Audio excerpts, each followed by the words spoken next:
के गरेको अरे तिमीले? खकारेको हुँदैन त्यस्तो खकार्न। हजुर भनेको अरे। पढेको चाहिँ खोइ अरे। पढेको चाहिँ नि पढेको छैन। के भनेको? पढेको छैन हौ, पढेको छैन।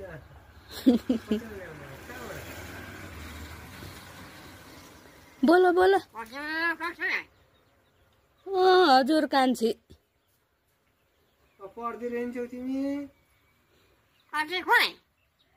अझी छैन, आउनु भएको छैन।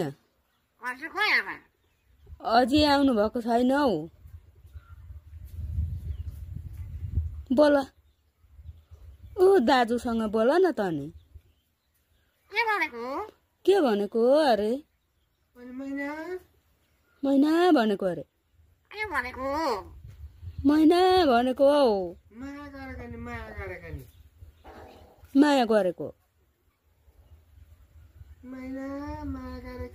आन्टीलाई बोलाऊ, आन्टीलाई। आन्टी भन त, भन। हेर्दै हुनुहुन्छ आन्टीले। छोरी त्यसो नगर न, हाँसेको खोइ त। हो आन्टी भनिन्, हाँसेको खोइ। हाँसिदेऊ न एकपल्ट, हाँसिदेऊ न, हाँसिदेऊ त। हाँसिदेऊ भनेको।